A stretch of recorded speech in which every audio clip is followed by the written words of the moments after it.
안녕하세요. 사연 읽어주는 남녀입니다. 오늘도 와주셔서 감사드리며 오늘의 여성 사연자분 사연은 제가 소개해드리도록 하겠습니다. 그럼 오늘의 사연 시작하겠습니다. 안녕하세요. 저는 제가 당한 소름 돋는 사기극에 대해 털어놓으려고 합니다. 사기극의 가해자는 놀랍게도 너무도 사랑했던 남편이었어요. 지금 생각해보면 남편이 제게 처음 접근했던 그 순간부터 사기극이 시작된 게 아닐까 싶습니다. 남편을 만나기 전까지 저는 아주 힘든 시간을 견뎌내고 있었어요. 1년을 만났던 남자에게 가스라이팅을 당한 것도 모자라 2년이 넘도록 스토킹까지 당했거든요. 그 스토커도 처음엔 여느 다정한 사람처럼 다가왔지만 시간이 지날수록 제가 사랑하는 부모님과 친언니, 친구들과도 관계를 끊기를 원했어요. 스토커는 제가 보통의 딸들처럼 엄마와 통화를 하고 나면 표정이 굳었습니다. 성인이 엄마랑 5분이 넘게 통화하는 건 문제가 있는 거야. 나는 자기가 정상적인 성인처럼 굴었으면 좋겠어. 독립적인 인간으로 살아야 되지 않겠어? 친구들이랑 만나서 실속도 없는 수다나 떨면서 시간 보내는 것도 그래. 그건 고등학생들이 나는 짓이야. 자기 옆에는 내가 있잖아. 나만 보고 내 말에만 옳다고 맞장구 치면 돼. 내가 싫다는 것만 안 해도 자기는 아주 괜찮은 사람이 될 거야. 자기 나 믿잖아. 저는 말도 안 되는 소리라는 걸 알아채고는 헤어져야겠다고 바로 마음을 먹었어요. 그런데 그 스토커는 헤어지자는 제 말에 저를 폭행하고 제 친언니의 직장에 찾아가 횡포를 부렸죠. 부모님 집에 찾아가서는 주차돼 있는 아빠의 차를 자기 차로 들이박으며 미친 행위들을 이어나갔습니다. 가족들 보기 너무 부끄럽고 미안했죠. 그런데 억울하게도 법은 스토킹에 관대하더군요. 아무리 신고를 하고 고소를 해도 그 스토커는 벌금만 몇 번 낼 뿐이었어요. 내가 죽어야 끝이 날까 싶은 고통의 나날을 보내던 그때 남편이 기적처럼 제 앞에 나타났습니다. 스토커를 피해 대학 친구 집에 신세를 지고 있을 때였어요. 퇴근 후 친구와 함께 마트에서 장을 보고 집으로 걸어가고 있는데 익숙한 목소리가 등 뒤에서 들리는 것이었어요. 소연아, 나랑 얘기 좀 하자. 소연아. 보나마나 그 스토커라는 걸 알았어요. 저는 아무리 옆에 친구가 있다고 하지만 안심이 되지 않았습니다. 제가 다치는 것보다 저 때문에 친구까지 피해를 입을까 걱정이 됐던 저는 친구에게 도망가라고 소리를 쳤어요. 뒤돌아보지 말고 빨리 도망가.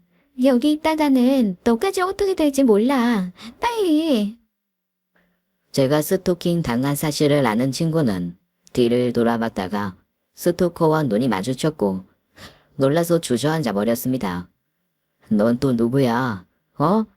네가 소연이한테 나랑 헤어지라고 했어? 쓰레기 같은 게. 당장 우리 소연이 옆에서 꺼져. 너 때문에 우리 소연이가 나한테 모질게 대하는 거 다 알고 있어. 너만 아니었어도. 스토커가 제 친구에게 달려드는 걸 제가 몸으로 막아서던 그때 쓰레기 봉투 더미가 스토커에게 마구 날아들었습니다. 바로 제 친구의 이종사촌 동생이 친구에게 전해줄 물건이 있어 집을 찾았다가 그 광경을 목격한 것이었죠. 스토커가 쓰레기 더미를 뒤집어 쓰고 있는 사이 친구가 경찰에 신고를 했고 친구의 친척 동생은 경찰 조사까지 성실히 임하며 저를 지켜줬습니다. 그게 남편과 저의 첫 만남이었어요. 그 일을 고마워 제가 먼저 친구에게 말했어요.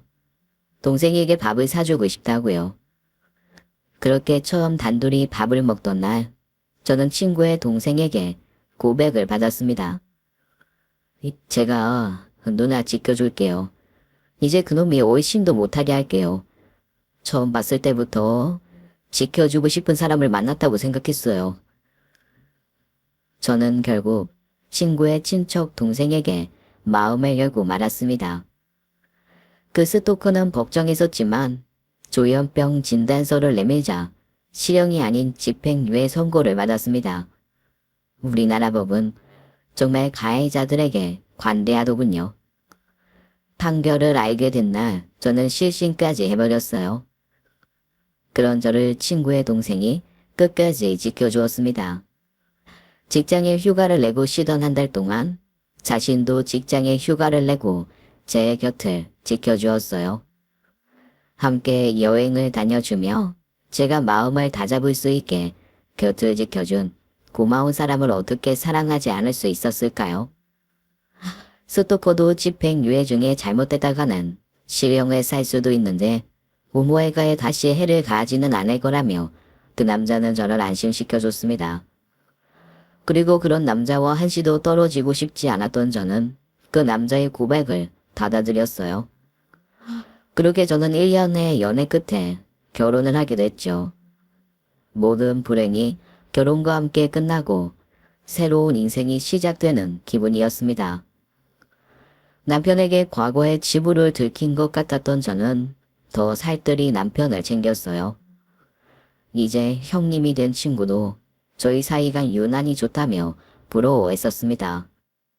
너희가 이렇게 잘 살 줄 알았으면 진작 소개시켜줄 걸 그랬다니까. 실은 동수가 옛날에 대학 때 너랑 찍은 사진 보고 이 누나 누구냐고 예쁘다고 했었거든. 그땐 그냥 속으로 자식 보는 눈은 있네 하고 넘겼는데 지금 생각해보니 그때 네가 동수 만났으면 그땐 스토커는 안 만났을 거 아니야. 친구의 말에 저는 정말 우리가 일찍 만났더라면 그런 고통스러운 시간을 피할 수 있었을 텐데 생각할 정도로 남편은 좋은 사람이었어요. 대기업에 다니는 저와 중소기업에 다니는 남편의 벌이 차이가 많이 났지만 자격지심 따위는 없었던 남편이었죠. 친구들이 뭐라고 하는 줄 알아? 마누라가 더 잘 벌면 안 쪽팔리냐고 그러더라. 그래서 내가 그랬지. 돈 잘 버는 와이프 만난 것도 내 능력이다. 왜 부럽냐? 나 잘했지. 여보가 나보다 3살 많으니까 나도 3년 뒤에는 여보만큼 벌 수 있을 거야. 그땐 내가 더 잘할게.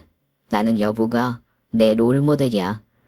롤모델이랑 사는 남자는 나밖에 없을걸. 이렇게 예쁘게 말하는 남자랑 사는 여자가 있을까? 행복에 겨웠던 시간이었습니다. 시장에서 작은 식당을 함께 운영하시는 시부모님은 저를 딸처럼 대해주셨어요. 집안의 수준 차이가 많이 난다며 결혼을 달가워하지 않으셨던 저희 가족들도 안정을 찾아가는 제 모습에 점점 저희 남편을 좋아하셨죠. 저는 저희 부모님께 용돈 100만 원을 드리면 시부모님께도 100만 원을 드렸어요. 연애부터 결혼까지 제가 늘 돈을 많이 썼지만 그런 것들이 아깝다는 생각도 하지 못했습니다. 상처받고 나약해진 저를 가족으로 받아들여준 시댁과 남편에게 고마운 마음만 가득했으니까요. 그리고 저는 임신을 하게 되었어요. 그동안 몇 번의 아픔이 있었던 터라 남편에게는 비밀로 하고 혼자만 알고 있었어요. 병원에서 아기 초음파를 보고 나서야 남편에게 서프라이즈를 할 생각이었죠. 그런데 임신 소식을 전하며 아기 초음파 사진을 보여준 바로 그날 남편의 태도가 몹시도 찝찝했습니다. 마치 제 임신 소식이 희소식이 아니라 날벼락이라도 되는 것 같은 표정이었어요.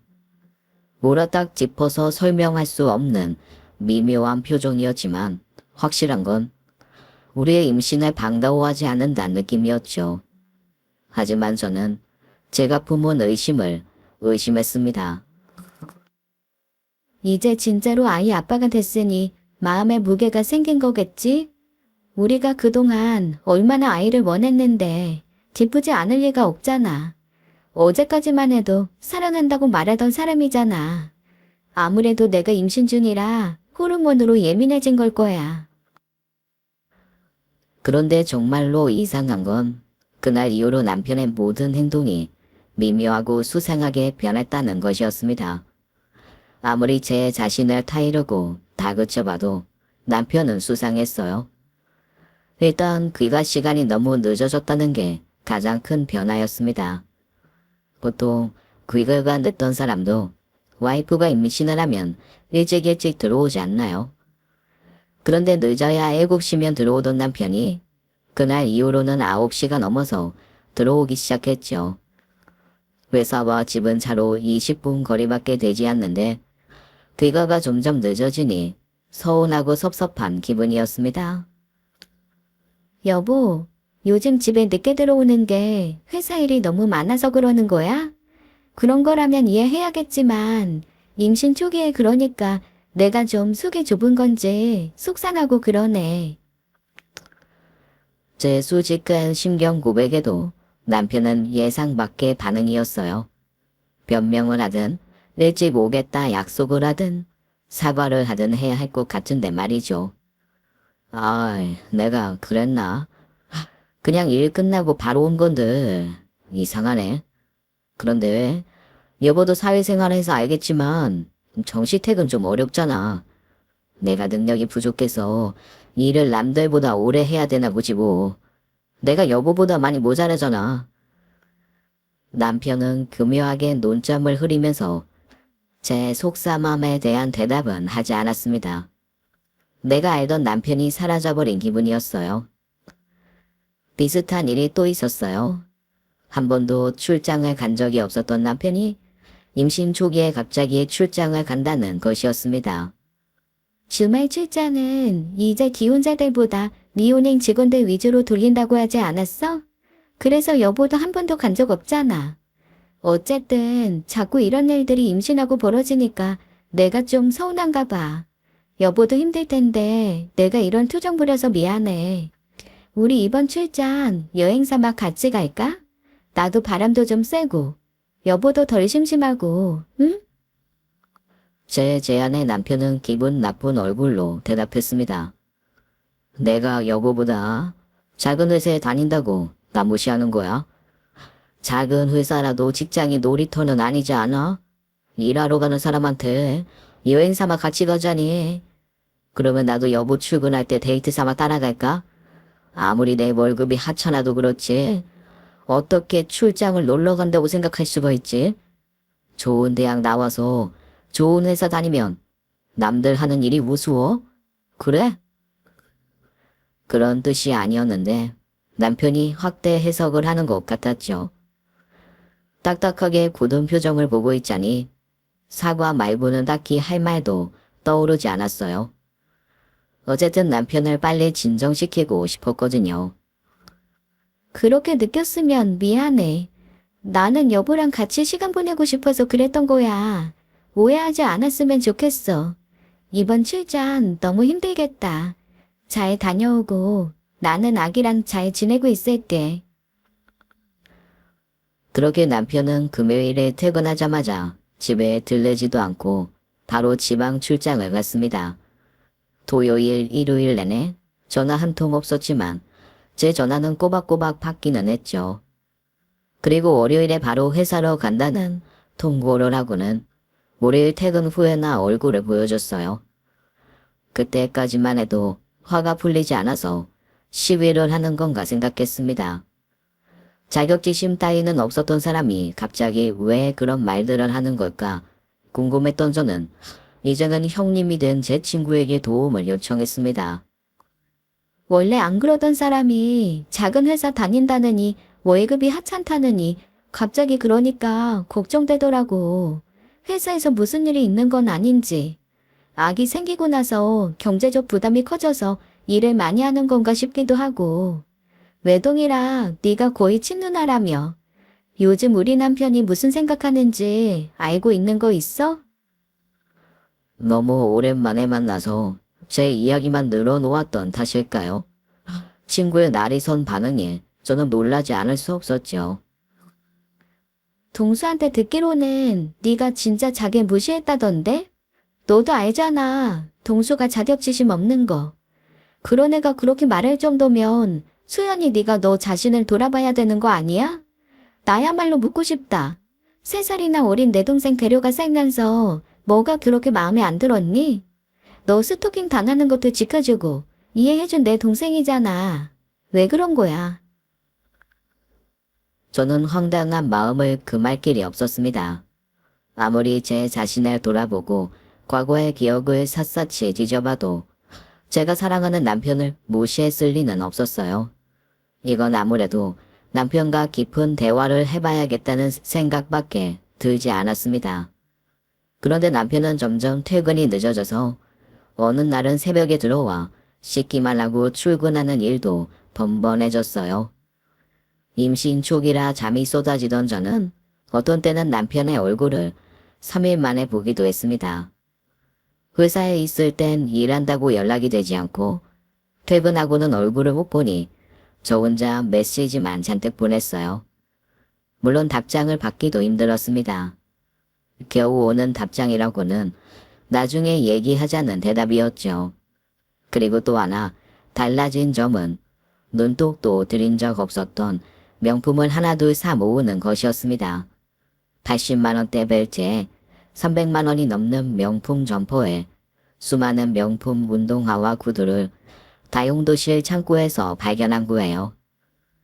귀가가 늦고 출장이 잦고 주말 출근도 늘어난 상황에서 시장에는 별로 관심도 없던 사람이 수많은 명품이라니 제 머릿속에 한 가지 생각밖에 떠오르지 않았습니다. 불륜이었죠. 남편의 불륜이 의심된다며 친언니에게 고민을 상담했더니 친언니는 탐정사무소의 도움을 받으라고 했습니다. 아는 변호사한테 소개받은 곳이야. 불륜 현장 증거를 수집하는데 법정에서 효력이 있도록 자료를 만들어줘. 이혼을 하더라도 소송에서 유리한 위치를 확보하는 게 중요해. 혼자 아기까지 키워야 되는데 재산 분할도 신경 써야지. 너한테 재산 분할은 가져오는 게 아니라 지키는 거야. 집도 차도 네 돈으로 했으면서 명의는 반반씩 했잖아. 더 빼앗기지 않게 네 거 지켜야지. 냉정하게 따지면 언니 말이 맞았어요. 하지만 뱃속 아기를 생각하면 지금 이러는 게 맞나 싶었죠. 저는 언니에게 생각해 보겠다고 말했습니다. 그런데 점점 남편이 이상한 행동을 하는 것이었습니다. 불륜이라는 의심을 잊어버릴 정도였죠. 주말이었어요. 늦잠을 자고 일어났는데 거실에서 대화 소리가 들리는 겁니다. 남편이 통화 중인가 보다 생각하고 조용히 나가보니 남편이 소파에 앉아 허공에 대고 혼잣말을 하는 것이었어요. 대화도 아니고 두서도 없는 말들의 연속이었습니다. 옛날에는 그랬거든. 그래서 말을 잘 들어야 돼. 내가 느끼기엔 그래. 여기저기 아픈 게 다 조상님 때문이야. 그래서 다 조심해야 하는 거야. 누가 도와준다고 하면 욕을 해버릴 거고 내가 욕하면 다 끝나는 거야. 알고 피잖아. 그럼 내가 엄청 혼났다니까. 그래서 내가 혼자 있는 거라고. 깜짝 놀란 저는 남편에게 다가갔어요. 여보, 지금 뭐 하고 있었어? 잠이 들겠으면 가서 좀 더 자, 어? 남편은 저를 멍하니 보더니 침실로 들어갔어요. 그리고 코를 드렁드렁 골다가 깨서는 잘 잤나며 저를 안아줬죠. 잠꼬대였나 보다 안심하고 넘기기는 했지만 찝찝하긴 했어요. 그리고 며칠 후에는 한밤중에 남편이 없어서 거실로 나가보니 베란다에서 뭔가 움직이는 겁니다. 가까이 가보니 남편이 바닥에 한껏 웅크리고 있다가 고개를 돌려 저를 응시하는 거예요. 달빛에 남편의 눈빛이 반짝거리는데 사람의 눈빛이 아닌 것처럼 느껴졌습니다. 여보, 여기서 왜 이러고 있어? 어? 들어가자. 일어나. 남편은 제 말에 스르륵 일어나더니 방으로 돌아가서는 다시 잠에 들었어요. 정말 소름이 돋았던 일은 따로 있었습니다. 자다가 이상한 낌새에 눈을 떠보니 남편이 침대 위에 서서 저를 내려다보고 있는 거예요. 죽일 듯이 노려보면서 말이죠. 너무 놀란 저는 소리를 지르며 화장실로 도망쳤습니다. 뱃속의 아기를 지켜야겠다는 본능이 발휘됐죠. 더 무서운 건 남편이 화장실 문을 두드리고 억지로 문을 열려고 했다는 겁니다. 저는 울면서 소리쳤어요. 여보, 정말 왜 이래? 정신 차려. 나 당신 와이프야. 뱃속에 당신 아기가 있다고. 이러면 안 돼, 어? 한두 시간쯤 지나 조용해진 밖으로 나가보니 남편이 언제 그랬냐는 듯 저를 보고 묻는 겁니다. 화장실에 있었어? 나는 어디 갔나 한참 찾았잖아. 임신하고 나서 변비 왔다더니. 그래서 그랬구나. 왜 좀 힘들지? 뭐 먹고 싶은 건 없어? 원래 자상한 남편으로 돌아온 것이었어요. 처음엔 이 모든 행동이 몽유병 같은 병인 줄 알았어요. 그것 말고는 설명할 길이 없었으니까요. 그래서 병원에 가서 수면 잡힘 검사 등의 여러 가지 검사를 받았죠. 하지만 몽유병은 아니었어요. 이유를 알 수가 없었죠. 그 사이 혹시나 모를 사고를 대비해서 집안에 홈캠을 설치하기도 했지만 안심할 순 없었어요. 그런데 점점 더 이상한 일들이 벌어졌죠. 어느 날은 회사를 간다던 사람이 저희 친언니 회사를 찾아갔다는 겁니다. 친언니가 잔뜩 화가 난 목소리로 제게 전화를 걸어왔어요. 이 새끼 완전 또라이 아니야. 뭐라는 줄 알아. 어디 감히 처형한테. 뭐? 한 번만 안아달라고? 자기가 요즘 너무 외롭다고. 나한테 한 번만 안아달라고 했다고. 이거 완전 미친 거 아니야. 억지로 안으려고 하는 거 겨우 도망쳐 오느라 욕도 못 해줬다. 너 당장 이혼해. 이놈 미친놈이니까. 내가 다 녹음해놨으니까 소송 때 증거 필요하면 말해. 저는 바로 남편에게 전화를 했습니다. 여보, 언니한테 갔었어? 언니가 하는 말이 당신이 언니한테 이상한 말을 했다는 거야. 아니지? 당신 요즘 대체 왜 이러는 거야, 어? 남편의 입에서 나온 말을 저는 소름이 돋았습니다. 그거 여보가 나한테 시킨 거잖아. 여보가 언니한테 가서 안아달라고 하라며. 여보야말로 요즘 나한테 왜 그래? 어제도 그래. 잘만 하면 일어나라고 깨우고 욕하고 소리 지르고. 나 진짜 요즘 여보 때문에 너무 힘들어. 잠 좀 제대로 자고 싶다고. 남편은 제가 한 적도 없는 일들을 제가 했다고 믿고 있었습니다. 이미 남편의 상태는 제가 해결할 수 없는 지경에 이르렀다고 생각했어요. 저는 집에 돌아온 남편에게 홈캠을 보여줬습니다. 어제 제가 깨워서 잠을 못 잤다는 남편과 욕하고 소리를 질렀다는 제가 밤새 잘만 자는 영상이었죠. 그런데 영상을 보던 남편 눈에서 눈물이 뚝뚝 떨어지는 것이었습니다. 믿고 싶지 않았던 현실을 마주해서 충격을 받았나 싶었어요. 하지만 아니었습니다. 충격은 남편이 아니라 제가 받고 말았어요. 바로 남편 입에서 나온 말 때문이었습니다. 어떻게든 여보 모르게 나 혼자 해결해 보려고 했었어. 그런데 이제 안 될 것 같아. 나랑 이혼해줘. 부탁이야. 남편 입에서 먼저 이혼이라는 말이 나온 겁니다. 차라리 불륜이었으면 싶더군요. 여보가 스토커 때문에 힘들었잖아. 그놈이 조현병이었고 그래서 더 말을 할 수가 없었어. 내가 조현병이라는 걸. 모든 퍼즐이 맞춰지는 기분이었습니다. 조현병의 증상인 피해 망상, 환청, 환각 모두 남편에게서 제가 본 모습들이었어요. 조현병자 스토커 때문에 여보가 얼마나 힘들었는지 누구보다 내가 제일 잘 아는데 다시 한번 여보한테 상처를 줄 수 없겠더라고. 그런데 이제 한계가 온 것 같아. 나한테 이런 병이 있다는 걸 알았다면 결혼하지도 않았을 거야. 정말 미안해.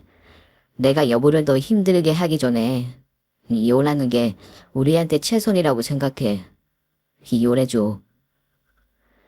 남편의 병을 받아들이는 데까지 시간이 필요했지만 한 가지의 확신은 있었죠. 이유는 없다는 사실이요. 그 스토커랑 여보는 다른 사람이야. 같은 병이 있어도 여보는 좋은 사람이야. 여보가 나한테 병 때문에 상처 주지 않을 거라는 걸 나는 알아. 그러니까 이혼 얘기는 하지 마. 그리고 요즘 약도 잘 나오고 모든 조현병 환자가 그 스토커처럼 폭력적인 건 아니라고 들었어. 나랑 열심히 치료하자. 내가 많이 도와줄게. 당신이 나 힘들 때 도와줬던 것처럼. 으아? 저는 남편에게 어느 정도의 상태인지 확인하기 위해 함께 병원을 가보자고 했지만 남편은 이미 병원에서 발급받은 장애 진단서를 내밀었습니다. 지속적인 치료를 했음에도 불구하고 나아지지 않아 장애 진단까지 받았다면서 말이에요. 그 과정을 혼자 겪어내느라 너무 힘들었고 그 티를 내지 않기 위해 길거리에서 방황하다가 집에 늦게 들어왔던 거라고 하더군요. 그러다가 장애 진단을 받은 날 임신 소식까지 듣고 무척이나 힘들었다며 남편이 우는 겁니다. 저는 억장이 무너졌습니다. 그제야 제 임신 소식에 어두워지던 표정의 이유를 알게 됐어요. 조현병만으로도 힘든 와중에 아이까지 생겼다니 혼란스러웠겠죠. 계속해서 지나가는 사람들이 자기 옷차림을 보고 거지 같다고 하는 환청이 들려서 명품을 사기 시작했다는 남편 말에 모든 의문도 해소가 됐습니다. 이렇게 힘든 시간을 보내고 있었던 남편을 불륜으로 오해하다니 정말 미안했죠. 저는 남편에게 용기를 줬습니다. 함께 이겨낼 수 있다며 절대 손을 놓지 않겠다고요. 남편은 다시 한번 저를 설득했어요. 합의 이혼으로 깔끔하게 끝내고 여보는 새 인생을 살았으면 좋겠어. 아기한테도 조현병 걸린 아빠는 도움이 안 될 거야. 나 때문에 아기한테 무슨 일이 벌어질 수도 있고 나중에 나 원망할 일 생길 거야. 그 전에 이혼하고 싶어. 사실 그때 마음이 조금 흔들렸어요. 아기만큼은 체보로 키우고 싶었으니까요. 하지만 평소 남편이 어떤 사람인지 누구보다 잘 알기에 아기에게 해 끼칠 사람이 아니라고 확신했죠. 그런데 모든 상황은 남편이 예상한 대로 흘러가기 시작했고 두려움에 떠는 나날이 펼쳐졌습니다. 시작은 남편의 폭언이었어요. 자고 있는 저를 깨워서 갑자기 욕을 하기도 했고 친언니와 부모님에게 전화를 해 제 욕을 하기도 했습니다. 전화도 모자라 가족들을 찾아가 횡표를 부리기도 했죠. 아빠의 멱살을 잡으며 내 아내 좀 그만 괴롭히라고 했다는 말을 듣고는 예전 그 스토커가 떠올라 괴로웠습니다. 결국 저희 집에도 남편의 병이 자연스럽게 알려지게 됐어요. 아기가 있기에 이혼이라는 단어를 입에 올릴 수 없었던 가족들은 하루하루 눈물바람으로 저를 걱정했죠. 친언니는 아무것도 몰랐다며 사과를 했어요. 그때 제부가 안아달라고 왔을 때 내가 이상하다는 걸 눈치챘어야 했는데 원래 조현병이 환청도 들리고 충동성을 억제를 못한다며 아무것도 모르는 너한테 화만 내고 언니가 그때 너무 미안했다. 우리 수연이 힘들어서 어떡해. 제부가 치료가 잘 돼서 다시 전처럼 행복해질 거야. 걱정하지 마. 가족들의 위로가 없었다면 견딜 수 없는 상황이었습니다. 남편은 밥을 먹다가 갑자기 욕을 하거나 씻으러 들어갔다가 갑자기 뛰쳐나와 욕을 하기도 했습니다. 제가 있는 회사까지 직접 찾아와서 이유도 없이 화를 내고 욕을 하기도 했죠. 그거 알아? 세상 모든 남자들이 너를 만나면 다 조현병이 되는 거야. 네가 저주받은 여자라 그런 거라고. 너만 아니었어도 내가 이렇게 안 살아. 어제도 내가 자고 있는데 날 죽이려고 했지. 자는 척하고 있었지만 나 다 알아. 네가 날 죽이려고 한다는 거. 하지만 나 이렇게 못 죽어. 억울해서 못 죽는다고. 죽더라도 널 죽이고 죽을 거야. 아무리 제정신이 아닌 사람의 말이었지만 제겐 큰 상처가 되는 말을 뱉어내는 남편이었습니다. 제가 겪었던 일들이 치부가 되어 남편의 무의식을 흔들고 있다는 생각에 괴로웠죠. 병세가 심해질 때는 집에 언니가 와 있거나 제가 친정에 가서 머무르거나 하면서 스트레스를 받지 않으려고 했어요. 뱃속의 아기를 지켜야 했거든요. 문제는 폭력적인 성향뿐만이 아니었습니다. 충동적인 성향을 억제하지 못해 제 카드로 명품을 수백만 원어치 구매하는 일이 많아졌죠. 그나마 제가 발견한 물건들은 환불을 받기도 했지만 영수증이 없거나 사놓고 이미 입어버린 옷들은 반품도 하지 못해 카드값은 오롯이 제가 떠안아야 했답니다. 남편은 매일 약을 챙겨 먹었지만 호전되는 느낌을 받지 못했어요. 심적으로도 경제적으로 점점 피폐해져 갈 때였습니다. 시부모님이 가게로 오라고 해서 남편의 문제를 논의하자는 줄만 알고 찾아갔는데 뜬금없는 말을 듣고 말았습니다. 아가, 저번 달부터 용돈이 입금이 안 되길래 다른 게 아니라 걱정이 돼서 말이다. 요즘 경제적으로 어려운 일 있니? 너희 엄마 아빠 다 교사에 찰밥통 대기업 다니는 애가 그럴 리는 없고 말이야. 혹시 말이다. 우리 집안이 너희 집안에 비해 많이 부족해서 업신여기는 거니? 다른 데로 말을 해보거라. 대체 왜 용돈을 안 주는지 말이다. 아기는 12주를 향해 가는데 몸무게는 임신 전보다 줄어서 보는 사람마다 걱정하던 때였습니다. 임신한 며느리가 홀쭉해져 앞에 앉아 있는데 왜 용돈을 주지 않느냐 따지는 시부모님이었죠. 남편이 지금 어떤 상황에 처했는지 전혀 모르시는 건지 궁금해졌습니다. 용돈은 늘 그랬듯이 남편 통해서 드리고 있었어요. 왜 전달이 안 됐는지는 남편한테 확인해 볼게요. 제가 궁금한 건요.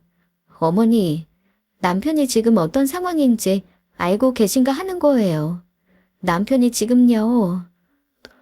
제 말을 끊으며 시어머님의 하는 말에 저는 말문이 막혔어요. 안다. 병이 있다며. 이혼해달라고 했더니 네가 싫다고 했다며. 그건 그거고 용돈은 용돈 아니냐. 아픈 아들 돈양 어디 부모 아니라디. 벌써부터 부모 등한시하며 쓰냔 말이야. 안 그러냐? 자식 도리는 해가면서 남편 평수발을 들어도 들어야지.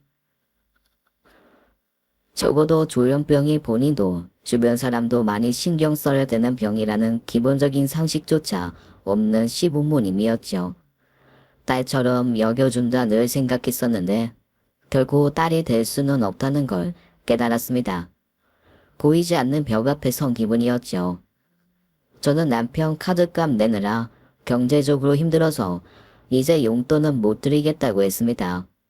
임신한 유세를 부리려던 건 아니었지만 용돈 얘기 말고는 아기는 잘 있는지 몸은 어떤지 걱정 한마디 없던 시부모님에게 상처를 받았죠.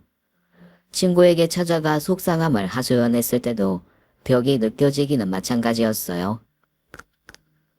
이모가 원래 좀 그래. 그래도 너 생각해봐라. 울고불고 하면서 내 아들 이렇게 될 때까지 넌 뭐 했냐고 멱살 안 잡힌 게 어디야? 3살이나 많은 여자랑 결혼한다고 했을 때도 이모는 아무 말도 안 한 사람이야. 그리고 용돈은 원래 늘 들어오던 게 안 들어왔으니까 궁금하셨겠지. 그리고 아들이 조현병 있다고 해서 우리 이모가 너한테 주눅 들어야 된다고 생각하는 건 아니지? 너 만약 한 번이라도 그런 생각했다면 양심도 없는 거야. 스토커한테 구해준 평생의 은인이잖아. 아무도 제 편은 없었습니다. 부모님에게 왜 용돈을 보내지 않았냐고 물어보자 남편은 그 돈으로 옷을 샀다고 하더군요. 이제는 화도 나지 않는 지경에 이르렀는지 웃음이 났습니다.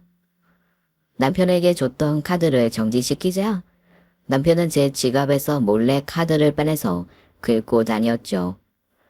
저는 모든 카드를 해지시키고 제가 들고 다니는 카드 한 장만 남겨뒀고 남편 통장으로 이체시켰던 시부모님 용돈을 끊었습니다. 그랬더니 남편이 화를 내더군요.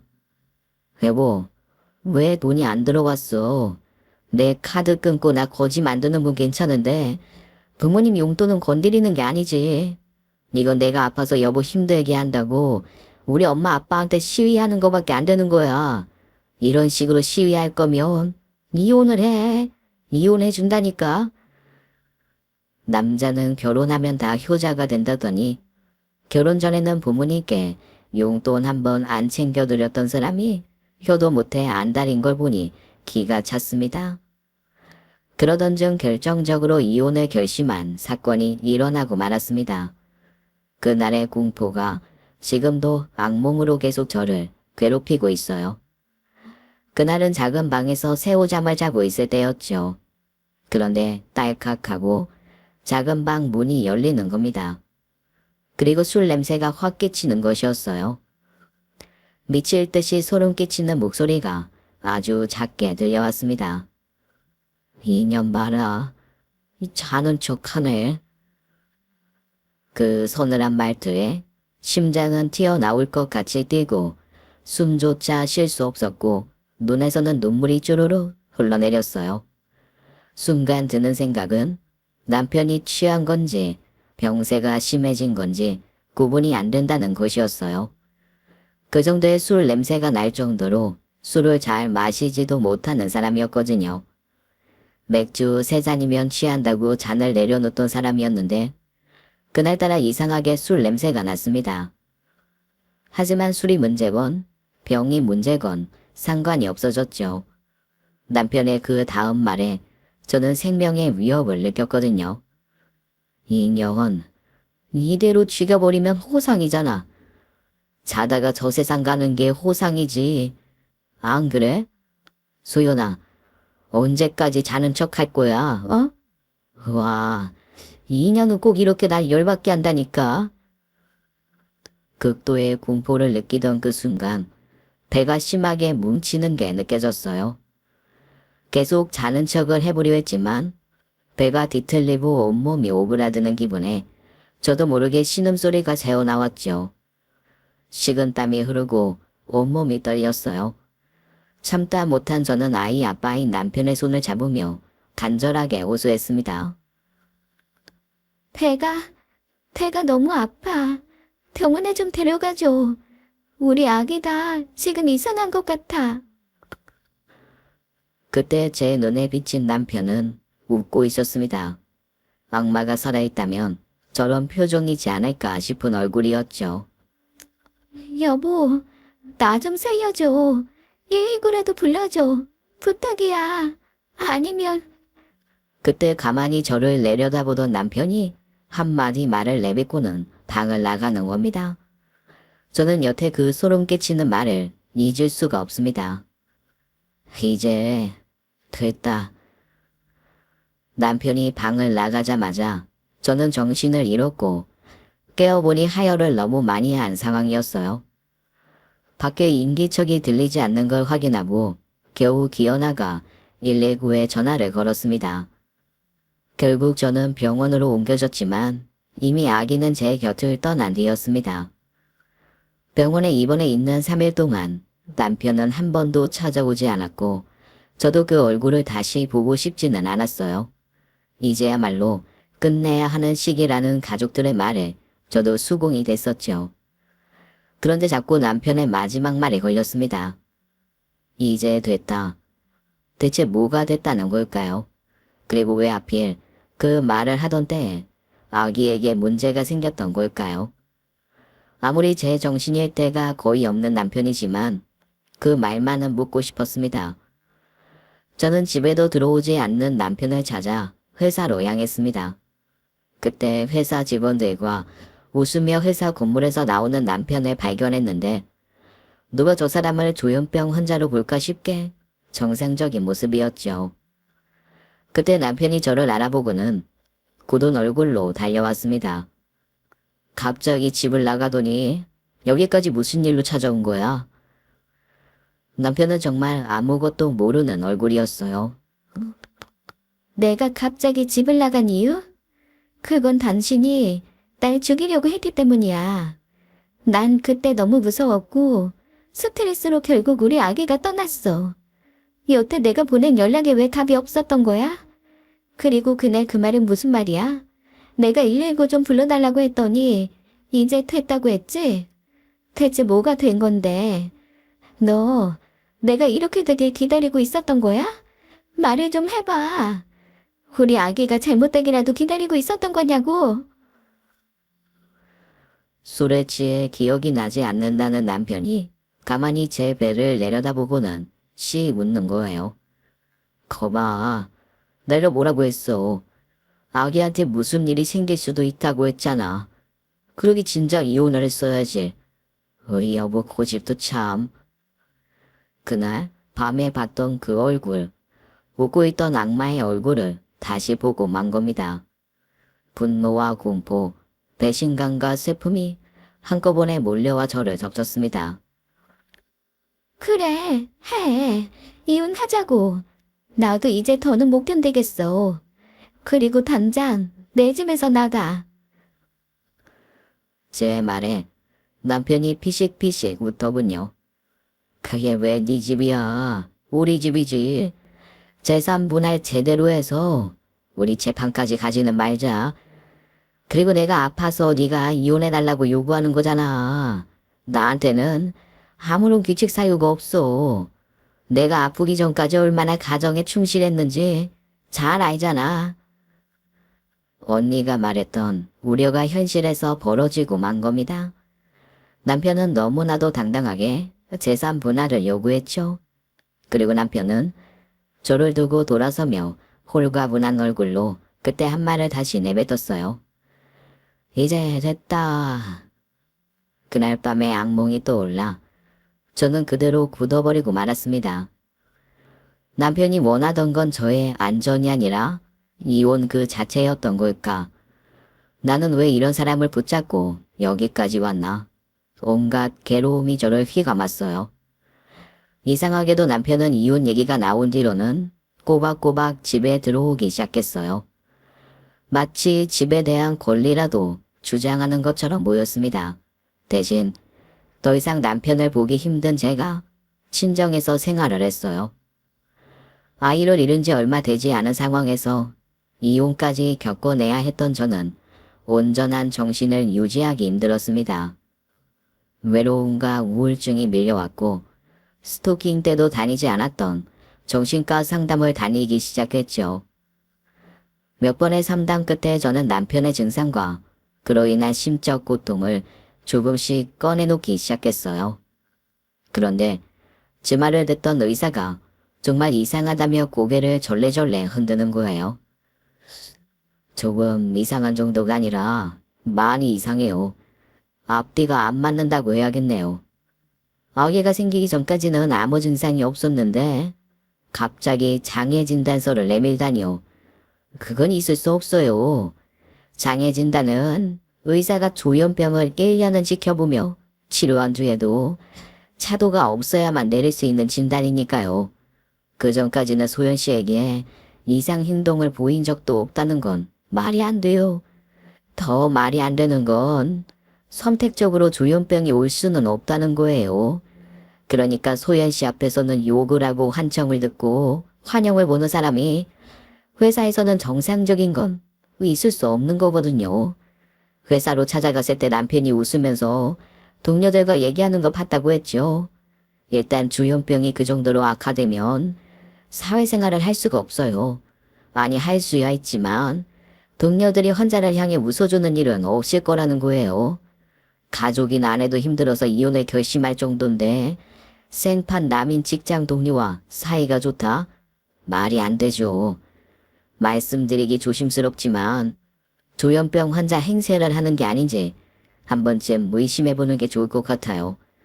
그걸 알아내는 쪽이 소연 씨 우울증 해결에 훨씬 도움이 될 수도 있어요. 의사의 말에 저는 머리를 한 대 얻어맞은 것 같은 충격이었습니다. 선택적 조현병이었던 남편을 왜 눈치채지 못했을까요? 저는 장애 진단서가 진짜였는지 궁금해졌습니다. 전에 나한테 보여줬던 장애 진단서 있잖아. 그거 나한테 줄 수 있어? 남편은 제 말에 발끈했어요. 왜? 아이, 나를 못 믿어서 그러는 거야? 내가 가짜로 정신병자 행세를 하면서 이혼한다고 생각하는 거야? 네가 이럴 줄 몰랐네. 나는 끝까지 너랑 아기 지키려고 노력했어. 그런 날 사기꾼 취급해? 지금이라도 확인시켜주고 싶지만 그게 이제 없어. 내가 장애가 있다는 사실을 받아들이기 힘들어서 내가 찢어버렸어. 그리고 다시 끊어달라고 하지도 않을 거야. 그걸 보면 내가 너무 힘들어지거든. 그런데 그거 알아? 내가 이렇게 된 건 다 네 탓인 거. 네가 사람을 이렇게 만든다니까. 저는 흥분한 남편을 달랬습니다. 그래야 제가 원하는 걸 얻어낼 수 있었으니까요. 그게 아니라 네가 아프다는 걸 증명해야 재산 분할 때 내가 너한테 위자료를 줄 수가 있어. 너도 위자료 받아야 치료하는데 경제적 도움도 되고 그러지. 그리고 나 때문에 그런 병이 생긴 거 나도 미안하게 생각하고 있어. 그래서 헤어지더라도 최대한 네가 유리하게 하려고 그래. 장애 진단서 끊어오면 다시 얘기 잘해보자. 남편은 알겠다고는 했지만 아무리 시간이 지나도 장애 진단서를 가져오지 않았죠. 이로써 그때 그 장애 진단서는 저에게 보여주기 위해 만들어진 가짜라는 게 밝혀진 셈이었어요. 하지만 저는 제 눈으로 확실하게 확인하고 싶었습니다. 점심시간에는 몰래 남편 회사 앞에서 기다렸다가 동료들과 식당으로 향하는 걸 미행했어요. 핸드폰 녹음 기능을 켜두고 남편이 앉을 식당 자리 뒷테이블에 폰만 두고 식당을 나왔습니다. 다행히 남편에게 들키진 않았죠.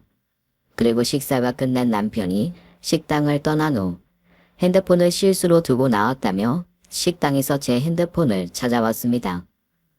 식당에서 녹음된 남편과 동료들의 대화는 너무나 충격적이었습니다. 오늘 점심 메뉴 돈가스인 거 알면 우리 와이프 화나겠는데? 내가 튀긴 음식 먹으면 안 되거든. 저번에 건강검진 받았을 때 콜레스테롤 수치가 너무 높게 나와서 그래서 먹는 거 하나하나 체크한다니까. 어쩌겠어. 사랑하는데 말 잘 들어야지. 남편은 콜레스테롤 수치가 높게 나온 적도 없었고 제가 튀긴 음식을 못 먹게 한 적도 없었죠. 새롭게 알게 된 남편은 없는 사실을 지어내는 남자였어요. 동료들 앞에서 마치 자신이 굉장한 애처가라도 되는 것처럼 굴었죠. 당연히 조현병은 철저한 사기라는 게 증명된 셈이었죠. 남편의 거짓말이 드러나서 통쾌해야 했는데 저는 정말 슬펐습니다.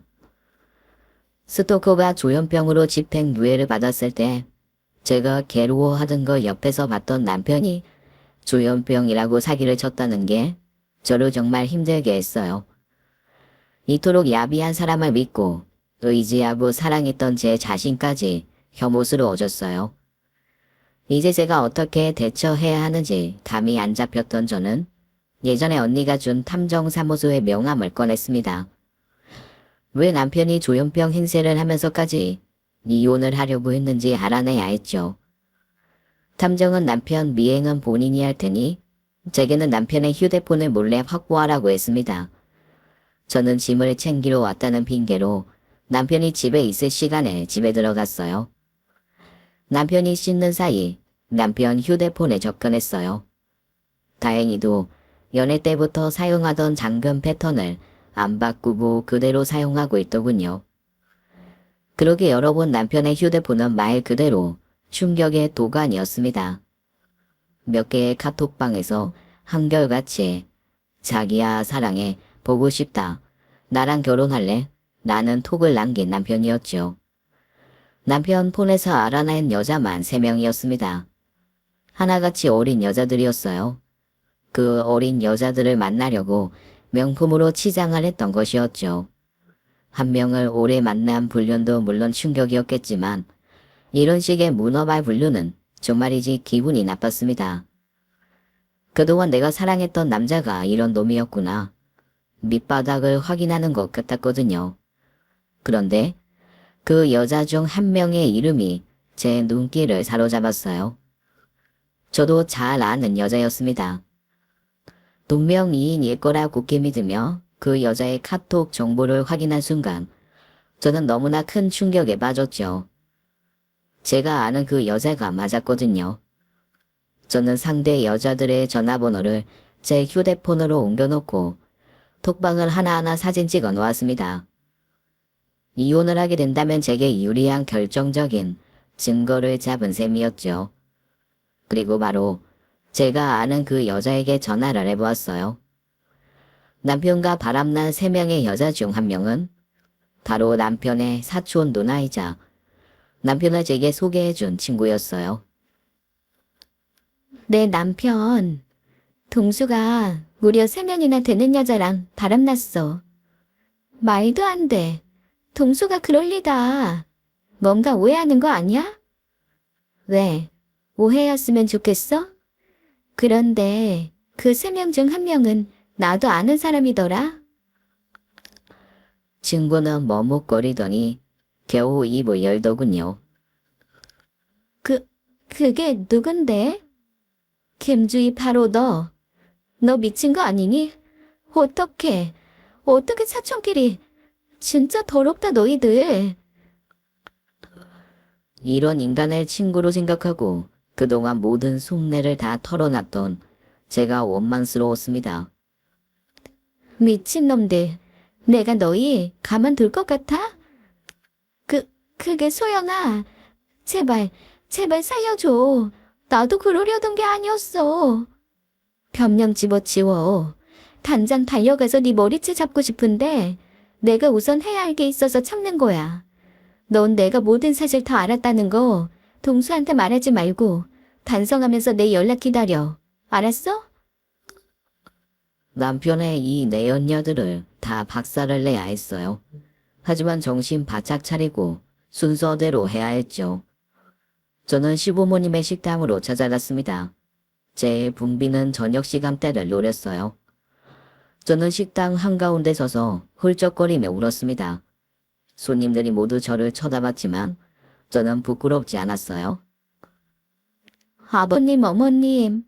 저 이혼하기 전에 인사드리러 왔어요. 사실 전 끝까지 가정 지키고 싶었어요. 아무리 남편이 조현병이라고 해도 저한테 온갖 욕을 하고 저희 친언니한테 성추행을 해도 아픈 사람이니까 이해가 됐어요. 임신한 저 죽이겠다며 악마같이 웃을 때 무섭긴 했지만 사랑하는 남편이라 이해했어요. 제가 아이가 유산돼서 피 흘리고 있는데 출근하는 거 보면서 책임감 강한 사람이니까 병도 이겨낼 거라고 생각했는데 조현병이 정말 힘든 병인가 봐요. 그리고 조현병이 유전 질환이라는 거 알고 어머님이 조금 이해가 되더라고요. 임신한 며느리가 자기 아들 조현병 병수 밟드느라 삐쩍 말라서 다 죽어가는데 용돈 달라고 하셨잖아요. 그땐 참 너무하신다고 생각했는데 조현병이라고 생각하니까 마음이 편해지더라고요. 아픈 사람한테 무슨 화가 나겠어요. 어머니도 조현병 치료 잘 받으세요. 그러다 아버님 죽이겠다고 하지 마시고요. 아드님처럼 이혼당하면 어떡해요. 저 진짜 걱정돼서 그래요. 식당 안에 사람들이 수군거리기 시작했습니다. 어떤 사람은 시부모님을 향해 욕을 하고 식당을 나가기도 했죠. 얼굴이 노래져서 부들부들 떨고 있는 시부모님을 뒤로하고 식당을 나서는데 그렇게 통쾌할 수가 없었습니다. 며느리를 위협하는 자기 아들의 조현병이 얼마나 힘든 병인지 알려줄 수 있어 행복했죠. 이제 남은 건 남편이었습니다. 사실 제가 증거를 충분히 모았음에도 이혼을 진행하지 않았던 이유는 고민이 있었기 때문이었죠.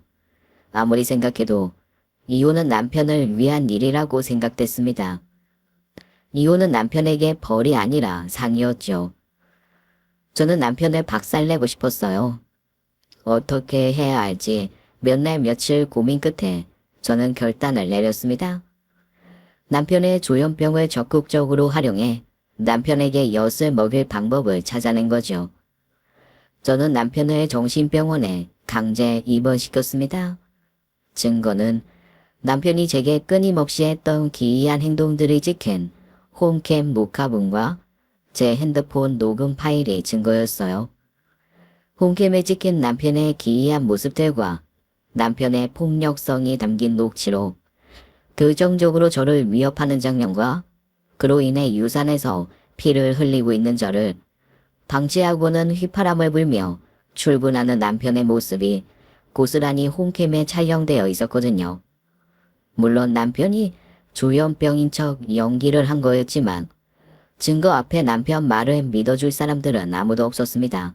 한마디로 지 발등치가 찍은 거였어요. 결국 저는 제가 원하는 결과를 얻어냈습니다. 스스로를 조현병이라고 믿는 심각한 망상 증세와 그때마다 다른 인격을 보여주는 인격 장애로 일상생활이 힘들다는 의사의 진단으로 남편을 강제 입원시킬 수 있었죠. 제가 계속해서 이혼을 망설인 건 미련이 남아서가 아니었어요. 가족이라야 계속해서 남편을 정신병원에 입원시킬 수 있기 때문이었죠. 여보도 조현병 꼭 낫고 싶어 했잖아. 우리 조현병 나으면 다시 행복하게 잘 살자. 남편은 눈물이 그렁그렁해서 두 손을 모아 제게 싹싹 빌었습니다. 여보, 소연아, 아니 누나, 내가 잘못했어. 나 사실은 이 여자 좀 편하게 만나고 싶어서 그랬어. 처음에 돈 잘 버는 누나랑 살아서 너무 좋았는데 생각을 해보니까 너무 일찍 결혼한 것 같아서 막 억울한 거야. 그래서 놀고 싶었어. 돈 많은 척하니까 여자들이 막 꼬이더라고. 그게 너무 재미있는 거야. 근데 임신했다고 하는데 무섭더라. 나는 아직 아빠가 되고 싶은 게 아닌데. 그래서 그랬어. 조현병 아니야 나. 나 진짜 멀쩡해. 그때 침대 위에서 막 내려다보고 그랬던 거 그거 다 용기야. 놀라면 애가 떨어진다고 해서 그랬던 거야. 너한테 아주 감정 없어. 나 아직도 너 사랑해. 알지? 그러니까 나 좀 꺼내줘. 나 좀 살려줘 누나. 어? 여기 너무 무서워. 나 여기서 나가고 싶어. 저는 남편의 그 말도 녹음해뒀어요. 남편은 진짜 정신병이 아니기에 조만간 정신병원에서 나올 수 있을 겁니다. 하지만 저와 이혼을 하기 위해 뱃속에 아이를 해하기 위해 남편이 했던 행동들은 모두 법적으로 남편에게 불리하게 적용될 증거가 되겠죠. 남편은 3달 만에 정신병원에서 나올 수 있었어요. 조현병처럼 행동한 것은 자기가 모두 연기를 한 거라고 시부모님에게 고백을 해서 여러 검사를 다시 받아 정상인 판정을 받아내었죠. 정신병원에서 탈출에 성공한 남편은 언제 제게 사과를 했냐는 것처럼 또다시 얼굴에 철판을 깔고 비열하게 굴기 시작했습니다. 하지만 남편의 진짜 지옥은 지금부터 시작이었어요. 저는 바로 이혼 소송을 진행했죠. 수많은 증거들이 제 편이 되어주었어요. 유책 배우자는 남편이었죠. 남편은 그 정도는 각오하고 있었던 것처럼 눈 하나 깜빡하지 않더군요. 하지만 제가 상간녀 소송을 시작하자 상황이 바뀌기 시작했습니다. 상간녀가 총 3명이나 되더라. 그 3명 모두한테 이자료 수송할 건데 그중 한 명이 참 독특한 사람이더라고. 뭐? 누나, 그게 무슨 소리야? 그때 남편 표정이란 정말 잊을 수가 없습니다. 마치 귀신이라도 본 것처럼 눈을 크게 뜨고 입을 벌리는데 그렇게 통쾌할 수가 없더라고요. 하다. 지 친척이랑 바람을 피우고 네 가족이랑 지인들 친구들 그리고 회사 사람이 이 사실 알면 참 재밌겠지? 안 돼. 제발 그러지 마, 누나. 누나, 여보, 제발 미안해. 한 번만 봐줘. 나 좀 살려줘. 남편은 그 자리에서 바로 무릎을 꿇고 머리를 조아리며 살려달라고 빌기 시작하더군요. 하지만 그렇게 쉽게 용서할 수 없었죠. 시부모님은 물론 남편의 가족, 지인, 친구들에게 제가 그동안 미리 준비하고 있었던 남편의 불륜의 증거들을 공개했어요. 아마 대한민국 땅에서는 얼굴 들고 살기 힘들 거라 생각되네요. 그리고 제 친구에게 상간녀 소송을 진행했습니다. 그쪽 가족들에게도 친구와 바람났던 외도남의 정체를 알려주는 것도 빠뜨리지 않았죠. 꼼꼼하게 전할 수 있는 모든 사람들에게 전했습니다. 결국 남편은 모든 사람들에게 지탄을 받으며 지방 어딘가에서 숨어 산다고 들었네요. 그렇게 저는 이혼을 했습니다. 하지만 저로서도 상처뿐인 영광이었어요. 지금은 친정집에서 제 남은 상처를 치유하며 조용히 살아가고 있습니다. 지금까지 사연 읽어주는 남녀였습니다. 끝까지 함께 해주신 여러분 감사드리며 저희는 다음 사연으로 돌아올게요. 감사합니다.